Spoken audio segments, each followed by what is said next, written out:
निर्देशात्मक परामर्श। निर्देशात्मक परामर्श में परामर्शदाता की भूमिका महत्वपूर्ण होती है। निर्देशात्मक प्रत्यय के रूप में परामर्शदाता केंद्रित व्यवस्था है। यानी निर्देशात्मक परामर्श जो है ये परामर्शदाता केंद्रित व्यवस्था है, जिसमें परामर्श देने की प्रक्रिया स्पष्ट रूप से परिलक्षित होती है। निर्देशात्मक परामर्श का स्वरूप परामर्शदाता के द्वारा निर्धारित कुछ विशिष्ट नियमों और प्रतिबंधों के अनुसार होता है। निर्देशात्मक परामर्श के अंतर्गत परामर्श का मुख्य उत्तरदायित्व एक विशेष प्रकार से प्रशिक्षित व्यक्ति का होता है। यानी निर्देशात्मक परामर्श के अंतर्गत जो परामर्श दिया जाता है वह एक विशेष प्रकार के प्रशिक्षित व्यक्ति के द्वारा दिया जाता है।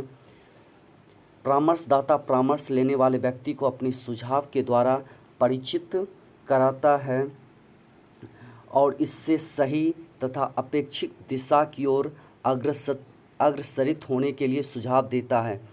परामर्श की समस्त प्रक्रिया के अंतर्गत परामर्शदाता एक धुरी का कार्य करता है। अब देखें निर्देशात्मक परामर्श के सोपान।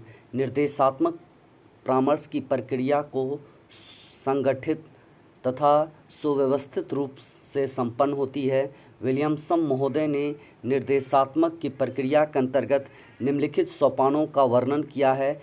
एक, विश्लेषण। विश्लेषण के अंतर्गत परामर्श लेने वाले का सही ज्ञान तथा समझ के अनेक स्रोतों के आधार पर सामग्री एकत्रित की जाती है।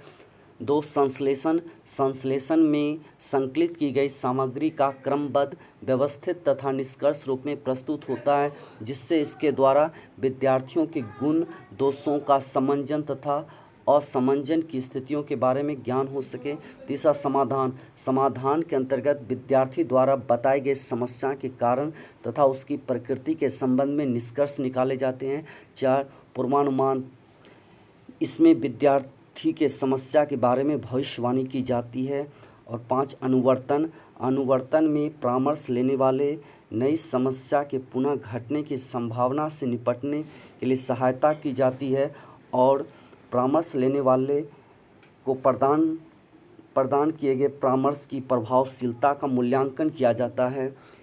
यानी अनुवर्तन के अंतर्गत परामर्श लेने वाले को नई समस्या को पुनः घटने के लिए सहायता की जाती है और परामर्श लेने वाले को प्रदान किए गए परामर्श की प्रभावशीलता का मूल्यांकन किया जाता है। तो ये सारा निर्देशात्मक परामर्श और उसके सोपान थे। ये सी-टेट, यूपी-टेट, बी-टेट के लिए काफ़ी उपयोगी है।